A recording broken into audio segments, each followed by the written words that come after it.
नमस्कार। कल की तैयारी में आपका स्वागत है। आपके साथ मैं हूं मानसी दवे और भारतीय बाजार के लिए आने वाले सेशन की तैयारी इस खास सेगमेंट में आपकी करवाने की कोशिश होगी हमारी। लेकिन उससे पहले पिछला सेशन कैसा था उस पर फोकस होना चाहिए और समझने की कोशिश करते हैं कि आखिरकार पिछले सेशन में बाजार की तस्वीर कैसी रही, ताकि वहां से आगे हम आने वाले सेशन की तैयारी कर पाए। पिछला सेशन जो था वीकली एक्सपायरी का था, वॉलेटिलिटी और डाउनसाइड एक्शन था। लगातार दूसरा ट्रेडिंग सेशन जब बाजार टूट रहे थे, बिकवाली का दबाव इसके पीछे की वजह थी ईरान अमेरिका के बीच तनाव और ग्लोबल बाजार से कमजोरी।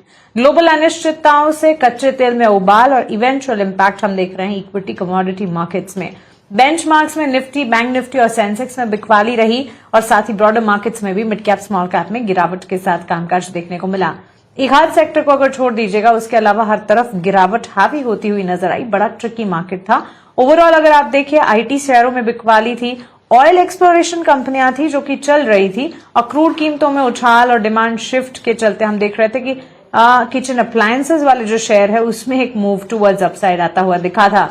लेकिन इसके साथ साथ मेटल पैक में भी थोड़ा बहुत मोमेंटम था। अब चलिए समझने की कोशिश करते हैं कि फिर इन सिचुएशन में, इन खबरों के दम पर इस वक्त बाजार की तस्वीर आगे कैसी नजर आ सकती है, आपको क्या स्ट्रैटेजी बनानी चाहिए। दो एक्सपर्ट है मार्केट के हमारे साथ, पीएचडी कैपिटल के Pradeep Haldar, choice equity broking private limited के कुणाल परार। प्रदीप, कुणाल, बहुत स्वागत है आपका ईटी नाउ स्वदेश पर। अपना समय हमें देने के लिए आपका शुक्रिया। कुणाल, शुरुआत आपसे करना चाहेंगे, कैसे देख रहे हैं मार्केट की चाल को आप? और इन दिनों हम देख रहे हैं इस हफ्ते की ही शुरुआत इनफैक्ट कमजोर हुई है। Of course due to the global news and flows developments लगा था कि पीस स्टॉक्स का असर पॉजिटिव दिखेगा, लेकिन वहां से फिर वॉलेटाइल सिचुएशन, खबरें, एस्केलेशन, तनाव का बढ़ना कैसे प्रभाव डालेगा भारतीय बाजार पर? Good afternoon. देखा जाए तो प्रभाव तो ऑलरेडी डाल दिया है। पिछले 2 दिन में मार्केट ने एक अच्छा खासा करेक्शन हमें दिखाया है। एंड अगर आप लास्ट फ्राइडे के हाई की बात करें और ये क्लोज की बात करें, तो आप देखिए कि मोटा मोटी निफ्टी ने 900 पॉइंट का करेक्शन हमें दे दिया है। लास्ट 7 मई को निफ्टी ने हाई बनाया था 24,480 का, और आज 23,380 का लो बनाया है। तो कहीं ना कहीं एक अच्छा खासा करेक्शन हमें पिछले कुछ दिनों में देखने को मिला है, और जो प्रभाव है वो ऑलरेडी हमें मार्केट में देखने को मिल रहा है। आगे जाके अनसर्टेनिटी और बढ़ सकती है। 4% आज ऊपर है, 19.20 के अराउंड आ चुका है। जो लेवल अभी यहाँ से हमें देखने को मिल सकते हैं, क्योंकि मोदी जी ने जो सजेशन दिया था, प्लस फिलहाल हॉर्मुज को लेकर जो बातें चल रही थी, ट्रम्प साहेब की जो डिमांड थी फ्रॉम ईरान, ये कहीं ना कहीं कुछ भी इक्वेशन मैचअप नहीं हो रहा है, और इसकी ही इम्पैक्ट हमें मार्केट में यहाँ पे देखने को मिल रही है। टेक्निकल सेटअप की बात करें तो निफ्टी ने हमें 8 अप्रैल को एक गैप अप ओपनिंग दिखाया था, उसके बाद एक पाइवट लो बनाया था 23,555 के अराउंड। वो पाइवट लो के नीचे आज क्लोजिंग हमें निफ्टी में देखने को मिला है। आने वाले दिनों की बात करें तो जो गैप अप ओपनिंग दिया था उसका जो लोअर बैंड है वो है 23,150 के अराउंड।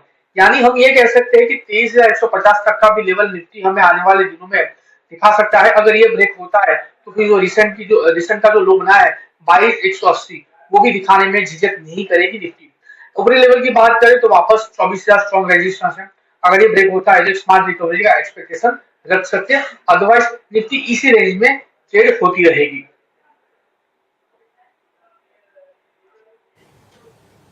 एब्सोल्युटली। तो चलिए, ये टेक कुणाल की तरफ से मार्केट पर कॉशियस आउटलुक इस वक्त अपनाना होगा, क्योंकि काफी सारे न्यूज एंड फ्लोज, साथ ही डेवलपमेंट्स हैं जिसको बाजार को डाइजेस्ट करना है। प्रदीप, आप कैसे रीड कर रहे हैं मार्केट के सेंटिमेंट्स और यहां से आगे की चाल कैसी देख रहे हैं? जी, good afternoon ma'am, good afternoon Kunal ji. And एक स्टैंडर्ड डिस्क्लेमर आएगा, जितने भी स्टॉक्स एंड इंडेक्स को लेके मैं बात करने वाला हूँ, कोई भी स्टॉक्स एंड इंडेक्स में हमारा कुछ भी पोजीशन नहीं होता है। No conflict of interest, registration granted by SEBI, membership of BSE, certification from NISM, no way guarantee performance of the intermediary or provide any assurance of return to the investors। देखिए, मैं ज्यादा shock नहीं हूँ market को लेके, क्योंकि last 2 हफ्ते से मैं एक ही लेवल दे रहा था। इनफैक्ट लास्ट वीक भी जब हम लोगों ने कल की तैयारी वाला शो कर रहे थे, इस शो में भी डिस्कशन हुआ था कि 23,800 एक बार, उसके बाद 23,200, ये मेरे एक्सपेक्टेशन था ही, और उस अकॉर्डिंग ही हमने व्यू बना के हमने क्लाइंट को रिकमेंड भी किए थे। सो कहीं ना कहीं निफ्टी में मुझे लगता है कि अभी 23,050 23,000 एक साइकोलॉजिकल लेवल है। यहाँ पे एक बार फिर से आने का पॉसिबिलिटीज बन सकता है। और बैंक निफ्टी 555 के आसपास का क्लोजिंग रहा है। बैंक निफ्टी भी एक बार मुझे लगता है कि 2,700 से 800 तक एक बार फिर से रिविजिट होने का पॉसिबिलिटीज दिखाई दे रहा है। ज्यादा स्मॉल कैप मिड कैप में ट्रेड करने का टाइम नहीं है, अभी थोड़ा हाई अलर्ट जोन में रहने का टाइम है। ओनली फॉर थोड़ा लार्ज कैप एंड जहां पे एक्चुअल में प्राइस एक्शंस के साथ कुछ स्पेसिफिक रीजन हो, वही जगह पे मुझे लगता है कि स्पेसिफिक काउंटर में ट्रेड लेना चाहिए। बाकी थोड़ा टफ टाइम है, ये भी चला जाएगा, लेकिन it will take some time. थोड़ा पेशेंस अभी दिखाना चाहिए इन्वेस्टर्स को।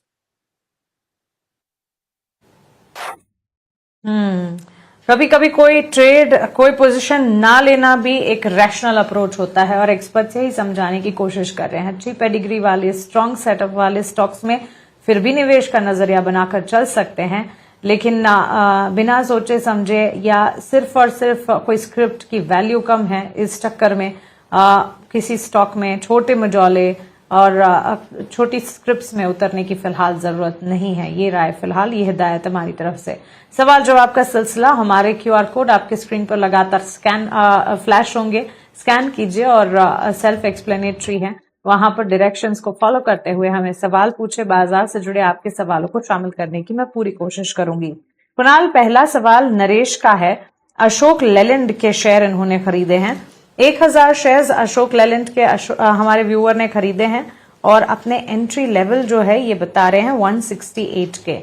157 के लेवल पर 3.25% के डाउन टिक्स के साथ हमने देखा है स्टॉक में गिरावट पर कामकाज है और व्यूअर की खरीदारी से भी नीचे गया है। ऑलमोस्ट 11,000 का नुकसान ये झेल रहे हैं।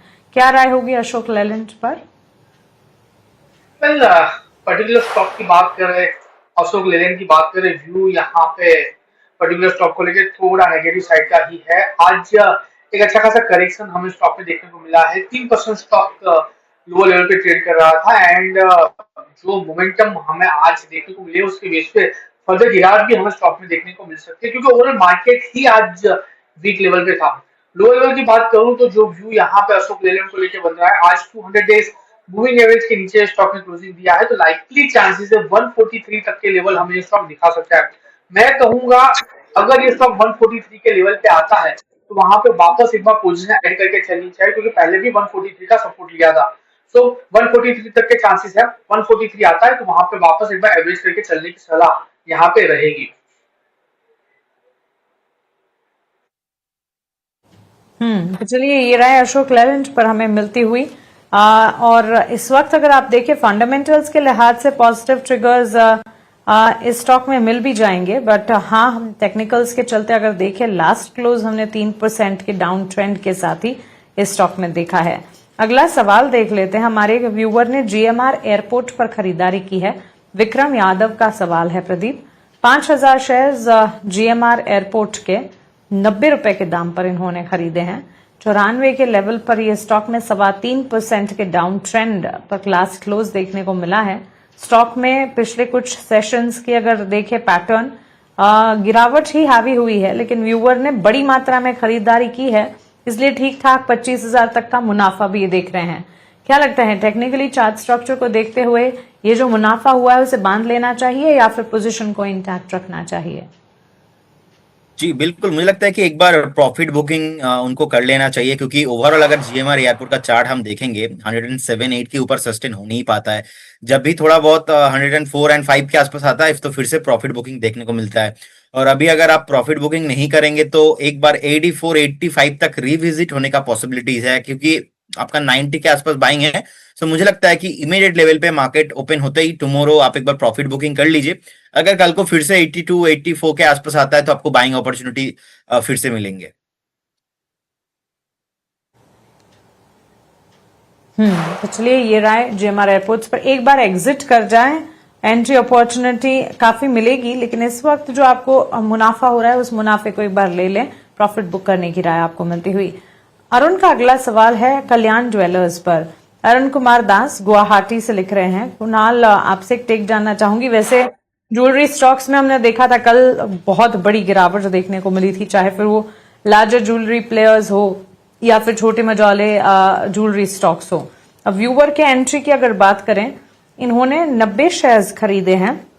अक्टूबर 2024 की इनकी खरीदारी है और अपने एंट्री लेवल कल्याण ज्वेलर्स में बता रहे हैं 611 के, वहां से स्टॉक आधा ऑलमोस्ट हो चुका है। 364 के लेवल्स पर लास्ट क्लोज हमने देखा है।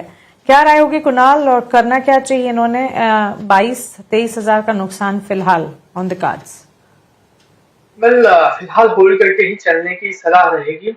जिस हिसाब से मोदी जी का जो उनका जो कमिट आया था कि 1 साल तक गोल्ड नहीं खरीदना है, बट ऑब्वियसली ज्वेलरी मार्केट पे इसकी इम्पैक्ट एक आने वाले दिनों में हमें देखने को मिल सकती है। स्टॉक 2025 जुलाई में 617 के ऊपर गया था, वहां पे आई खरीदारी की होगी। फिलहाल स्टॉक का 361 के अराउंड है। जिस हिसाब से ग्लोबल अनसर्टेनिटी है और जो कमेंट आई है, मुझे लग रहा है कि कल्याण ज्वेलर्स रिसेंट का जो उसका बॉटम है 360, रिसेंट का जो उसमें जो बॉटम है 340, वो भी ब्रेक कर सकता है और उसके नीचे और भी फर्दर करेक्शन हमें देखने को मिल सकता है। ओवरऑल व्यू यहाँ पे नेगेटिव साइड का ही है। मैं 340 का एक एसएल यहाँ पे मेंटेन करके चलने की सलाह दूंगा। तो स्टॉक ऑलरेडी आधा हो चुका है, लेकिन फिर भी 340 का एक एसएल मेंटेन करना जरूरी है, क्योंकि अगर 340 अगर इस बार ब्रेक होता है तो और भी करेक्शन स्टॉक में देखने को मिल सकता है, जिसके बेस पे स्टॉक 250 तक के भी लेवल दिखा सकता है। तो ओवरऑल व्यू नेगेटिव साइड का ये बाउंस बैक के लिए प्ले कर सकते हैं, पर 340 का एक यहाँ पे एसएल मेंटेन करके चलने की सलाह यहाँ पे जरूर से रहेगी।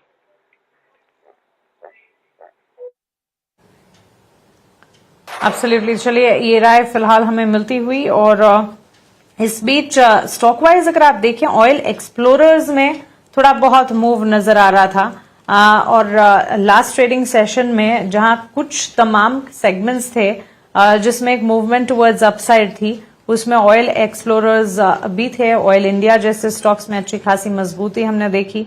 इसके अलावा अगर आप देखेंगे ओएनजीसी के स्टॉक प्राइस में भी अच्छा खासा एक्शन देखने को मिला। सो क्लियरली हम देख रहे हैं कि एक इम्पैक्ट आता हुआ ऑयल एक्सप्लोरेशन एंड प्रोडक्शन वाली कंपनियों पर था। प्रदीप, कोई टेक इस स्पेस पर आपकी तरफ से? जी देखिए, ओवरऑल व्यू यहाँ पे पॉजिटिव है, स्पेशली ओएनजीसी को लेके। लेकिन इसमें एक प्रॉब्लम है, इससे पहले ऑलमोस्ट 4 to 5 टाइम अटेम्प्ट्स लिया था 300 क्रॉस होने का, हो नहीं पाया। मुझे लगता है कि जिस तरीके का आज भी अब अगर आप हाई देखेंगे ऑलमोस्ट 299, लास्ट ट्रेडिंग सेशन में 299.90, 300 क्रॉस नहीं हो पाया। मुझे लगता है कि एक बार 300 अगर क्रॉस हो जाता है तो फिर पहला टारगेट यहाँ पे आपको 307, उसके बाद आपको 315 तक आते हुए दिखाई देंगे। एक स्टॉप लॉस आफ्टर 300 के बाद आपको 293 के लेवल पे मेंटेन करना चाहिए। ऑयल इंडिया अच्छा लगता है, लेकिन यहाँ पे भी सेम रेसिस्टेंस है 513-14 के रेंज पे। 515 फ्रेश अगर ब्रेकआउट होता है इसके ऊपर, तब जाके ये ऑलमोस्ट 640-650 तक आपको मूव आते हुए दिखाई देंगे।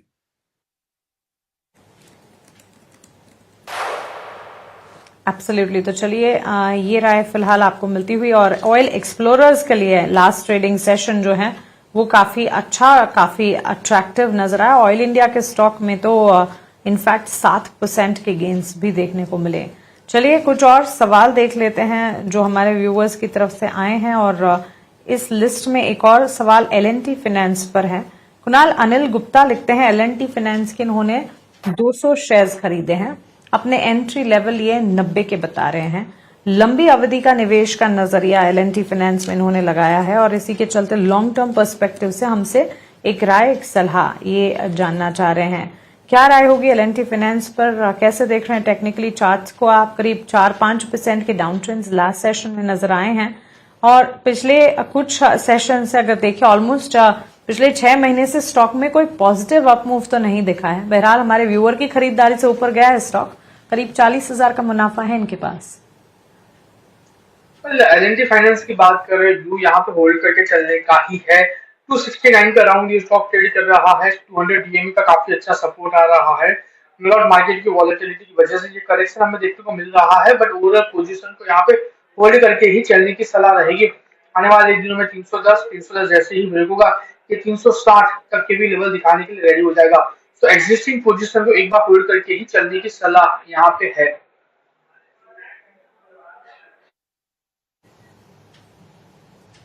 ऑलराइट, तो चलिए एल&टी फाइनेंस पर ये एक राय इस वक्त आपको मिलती हुई। मुनाफा है, एक बार आप यहाँ पर डिसीजन लेकर चल सकते हैं, एंट्री अपॉर्चुनिटी फिर भी मिल जाएगी।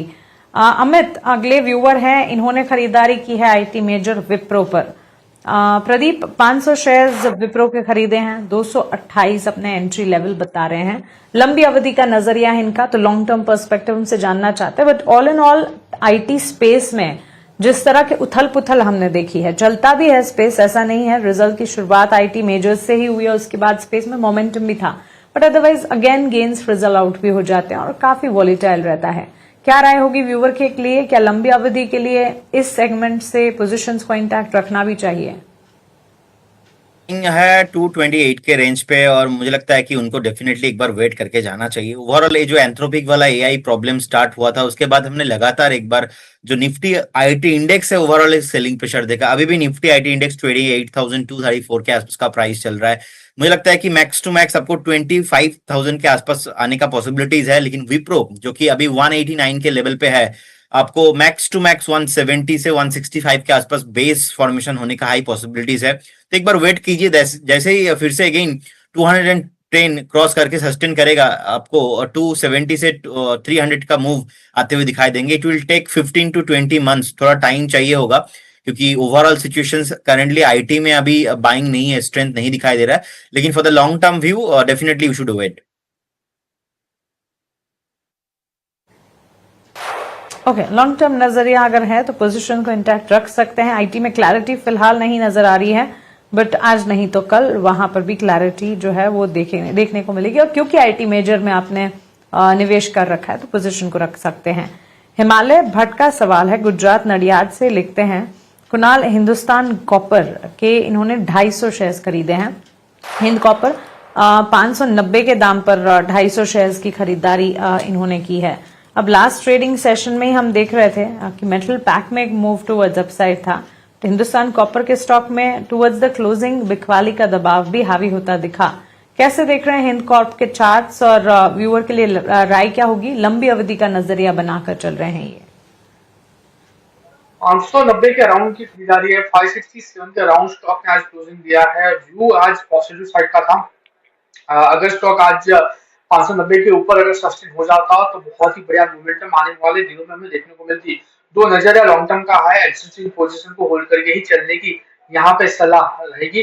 525 तक के लेवल या करेक्शन में हमें स्टॉक दिखा सकता है, और अगर 525 आता है तो वहां पे एक बार एवरेज करके चलने की सलाह जरूर से रहेगी, क्योंकि पहले भी इसी लेवल का सपोर्ट लेके स्टॉक ने अच्छी खासी रैली दिखाई थी। तो एग्जिस्टिंग पोजीशन को आप होल्ड करके चलिए, और 525 आता है तो वहां पे आप एवरेज करके भी चल सकते हो।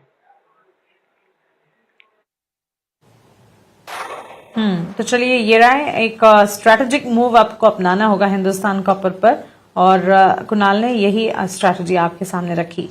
मिलिंद का सवाल है, अगेन हिंडाल्को पर इन्होंने खरीदारी कर रखी है। प्रदीप, आपसे एक टेक जानना चाहेंगे हिंडाल्को पर। हमारे व्यूवर की खरीदारी जो है ये इन्होंने 500 शेयर्स खरीदे हैं, 942 अपने एंट्री लेवल हिंडाल्को में ये बता रहे हैं। 1042 के लेवल पर हिंडाल्को के स्टॉक में हमने लास्ट सेशन में कमजोर बाजार में भी 2% के गेन्स देखे हैं। व्यूअर की खरीदारी के हिसाब से अगर देखें तो अच्छा मुनाफा भी है, ऑलमोस्ट 50,000 के गेन्स पर हैं ये स्टॉक।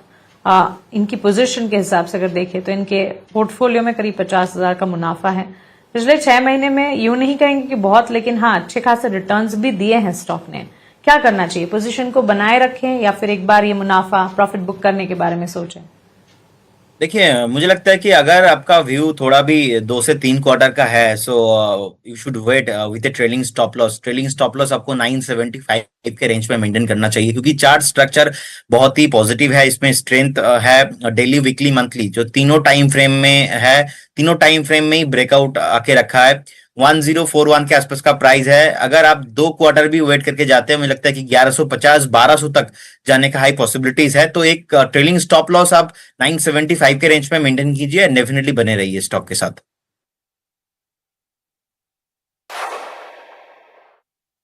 पर ये टेक फिलहाल मिलता हुआ 1042, 1043 पर लास्ट क्लोज हमने देखा है। कुणाल, प्रदीप, बहुत शुक्रिया आपका हमारे साथ जुड़ने के लिए, सवालों के जवाब देने के लिए और मार्केट पर आपकी स्ट्रैटेजीज हमारे साथ शेयर करने के लिए। चलिए, हमारे इस खास सेगमेंट कल की तैयारी को हम यही समेटने जा